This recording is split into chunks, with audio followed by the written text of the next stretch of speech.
Did you know most people remove prosthetics wrong?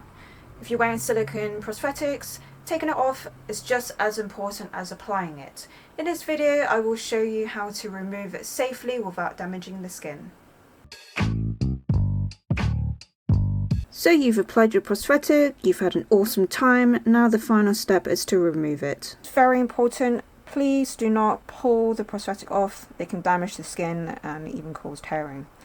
So let's do it properly. Using the prosthetic remover that I have in here, work in one section of the edge at a time, gently working it in with circular motions. Just keep going. Try not to force it too much because the prosthetic will pull on the skin, and if it's on a thin area of skin, then it will hurt. This takes a little bit of time, but once it starts lifting off, it will be easier. Keep going, and you can continue to go underneath. The remover helps to slowly break down the adhesive. Just got to be patient. You might be tempted just to pull this off, but we're going to do it properly. Alright, there'll be some tiny bits of maybe glue residue or cat plastic or even prosthetic left, so we're going to remove that. So you can work in the prosthetic remover a bit more, just around the edges or where the leftover residue is. Continue in circular movements.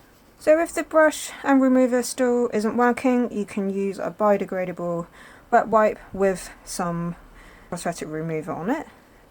And again, in circular movements, work the remover into the skin. Sometimes the prosthetic is a bit stubborn, so I can go ahead and show you a hot towel method. So I've just made this damp and I actually heat it up in a microwave, but you can use hot water, put this in and wring it out, and then just put it on the area, massage it a little bit, put it on the area where the prosthetic was, or wherever you want to remove the residue glue. This helps to open up the pores and makes any remaining residue easier to remove. You might need to repeat this process, and obviously my skin has turned a bit red. That's because it's from the heat from the towel. I mean, there's still a little bit left, but I'm not going to keep going. But if you need to keep going, then definitely do remove the remaining bits of prosthetic. But here you go. This is how you would remove a prosthetic safely.